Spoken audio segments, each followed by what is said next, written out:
बिस्मिल्लाहिर्रहमानिर्रहीम। अस्सलाम वालेकुम नाज़रीन, मैं हूँ साकिब बशीर। आज बात करेंगे तीन खबरों से मुतल्लिक और तीनों हैं पीटीआई से हवाले से। एक खबर बुरी खबर है पीटीआई के लिए और दो अच्छी खबरें हैं। सबसे पहले हम जो बुरी खबर है उससे ही आज की जो है वो वीडियो शुरू करते हैं। पीटीआई के 26 नवंबर और 24 नवंबर को जो एहतजाज हुआ था इस्लामाबाद में, रावलपिंडी में, टेक्सला, अटक, जो खैबर पख्तूनख्वा से लोग आए थे, तो उस एहतजाज में पीटीआई के तकरीबन जो है वो हज़ारों की तादाद में लोग गिरफ़्तार हो गए थे। और उसके बाद जो रावलपिंडी के मुकदमे थे वो अलग और इस्लामाबाद के मुकदमे अलग थे।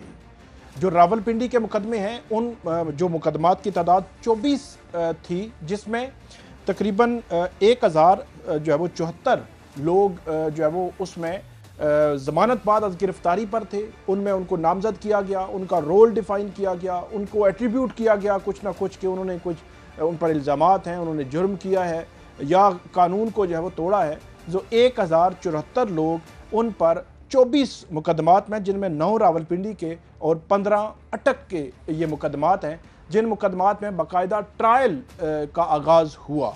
लेकिन इसमें आज एक ट्विस्ट आया। ट्विस्ट ये आया कि इसमें जो 82 जो पीटीआई के वर्कर्स हैं उन्होंने एतराफ़ जुर्म कर लिया और रावलपिंडी की इंसदाद दहशतगर्दी अदालत ने उनको 4-4 माह कैद की सज़ा और 15-15 हज़ार रुपये जुर्माना आयद कर दिया। अब वो 4 माह की कैद काटेंगे और उसके बाद वो रिहा हो जाएंगे। इसमें 560 जो लोग हैं उन पर जो फ़र्द जुर्म है वो आयद हुई है। इसके अलावा 1074 लोग उनको अदालत ने उनकी ज़मानतें जो है वो खारिज कर दी हैं। ये मजमूई तौर पर 1609 लोग बनते थे जिनको आज जो है वो रावलपिंडी की इंसदाद दहशतगर्दी अदालत ने तलब किया था, उनकी हाज़िरी लगनी थी, उन पर फ़र्द जुर्म आयद होनी थी। तो 1609 में से 560 पर फ़र्द जुर्म आयद हुई और जो 1074 लोग हैं उनकी ज़मानतें जो है वो खारिज हो गई। ये एक बुरी खबर पीटीआई के लिए। और अब जो मुल्ज़मान इसमें रह गए हैं, अब वो उनकी ज़मानतें खारिज हुई हैं, उनकी गिरफ़्तारियाँ होंगी या उनको मुख्तलिफ़ अदालतों से हिफाजती ज़मानतें कराना पड़ेंगी और उसके बाद इंसदाद दहशतगर्दी अदालत रावलपिंडी में पेश होना पड़ेगा। और 7, 8 और 9 मई को इनके केसेस मुकर्रर किए गए हैं और रावलपिंडी की जो प्रोसिक्यूशन है उसकी जानिब से रावलपिंडी पुलिस के हवाले से एक ऑर्डर अदालत से लिया गया है कि 7, 8 और 9 जो सिक्योरिटी सूरत हाल है उसकी वजह से वहाँ पे ज़्यादा पुलिस जो है वो लगाई जाए। अब ये केस मज़ीद आगे बढ़ेगा और 84 लोगों को सज़ा हो गई है और उनका ताल्लुक पीटीआई से था और पीटीआई के वर्कर्स थे, मुख्तलिफ़ इलाकों से जो है वो आए हुए थे। अब आते हैं दो वो खबरें जो आज जुम्मा के दिन अच्छी खबरें ठहरी पीटीआई के लिए। एक तो बहुत बड़ी खबर, सुप्रीम कोर्ट ऑफ पाकिस्तान से 9 मई के मुकदमा में पीटीआई की लीडरशिप में से सबसे पहले जो है वो पहली ज़मानत की दरख्वास्त जो है वो मंजूर हुई है। इससे पहले कुछ कारकुनान की ज़मानतें मंजूर होती रही हैं, लेकिन पीटीआई की जो लीडरशिप है, सेनेटर एजाज चौधरी भी उनमें शामिल हैं, जिन पर कॉन्स्पिरेसी का इल्ज़ाम है, जिन पर यह इल्ज़ाम है कि 9 मई से पहले एक ज़मान पार्क लाहौर में मीटिंग हुई थी, उसमें एक साजिश तैयार की गई और उस साजिश में ये भी थे, इमरान खान साहब भी और बाकी लीडरशिप भी थी।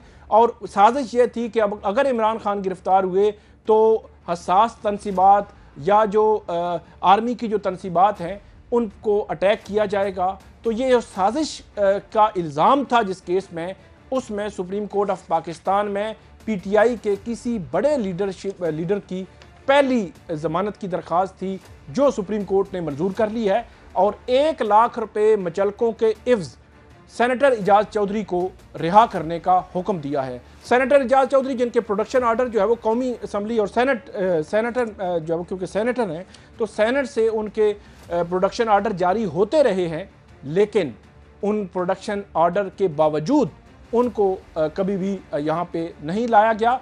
11 मई 2023 को सेनेटर एजाज चौधरी जो है वो गिरफ्तार हुए थे।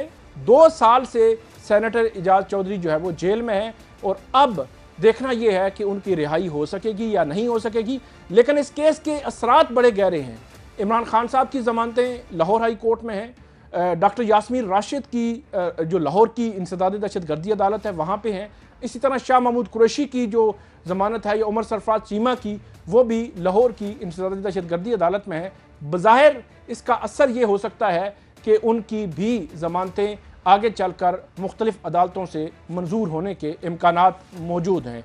दूसरी जो बड़ी अहम खबर वो 190 मिलियन पाउंड केस की है, जिसमें इमरान खान और बुशरा बीबी को 17 जनवरी 2025 को इस्लामाबाद की एहतसाब अदालत ने सज़ा दी थी। 14 साल इमरान खान साहब को और 7 साल बुशरा बीबी को सज़ा सुनाई गई थी। 27 जनवरी को उनकी जानिब से अपीलें इस्लामाबाद हाई कोर्ट में दायर हुई थी, जिसके बाद उनकी जानिब से सज़ा मुअत्तली की दरख्वास्तें भी दायर हुई। सज़ा मुअत्तली किसी भी अपील का फैसला होने से पहले सज़ा मुअत्तली की दरख्वास्त दायर इस बुनियाद पर की जाती है कि अपील फ़िक्स होने में 1 से 1.5 साल लग सकता है। जिस तरह गुज़श्ता रोज़ इस्लामाबाद हाई कोर्ट के रजिस्ट्रार ऑफिस ने एक रिपोर्ट भी दी, तो इसलिए सज़ा मुअत्तली की दरख्वास्तें दायर की गई थीं जो फ़िक्स नहीं हो रही थीं और बार बार उसमें जो अर्ली हेयरिंग की जल्द समाअत की दरख्वास्तें आ रही थीं। तो अब खबर ये है कि इस्लामाबाद हाई कोर्ट ने इमरान खान और बुशरा बीबी की जो सज़ा मुअत्तली की 190 मिलियन पाउंड केस में दरख्वास्तें हैं वो 8 मई को समाअत के लिए मुकर्रर कर दी हैं। कायम मकाम चीफ जस्टिस सरफराज डोगर और जस्टिस मोहम्मद आसिफ इस अहम दरख्वास्त पर जो है वो समाअत करेंगे।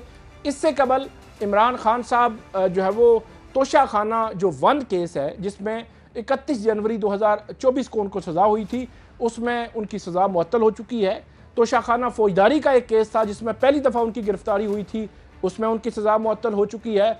इसके अलावा इमरान खान साहब साइफर केस में और इद्दत के केस में बरी हो चुके हैं। 4 ट्रायल मुकम्मल हुए, 2 में ज़मानत पर हैं, 2 में वो बरी हो चुके और अब 5वां ट्रायल है जिसमें उन्होंने सज़ा मुअत्तल करके ज़मानत की दरख्वास्त दायर की है। अब 8 मई को अदालत उस पर नोटिस करेगी नैब को और उसके बाद ये केस चलेगा। तकरीबन 1 से 1.5 माह में इसका जो है फैसला आ सकता है। तो ये आज की PTI के हवाले से 3 खबरें थीं, 1 बुरी खबर और 2 अच्छी खबरें।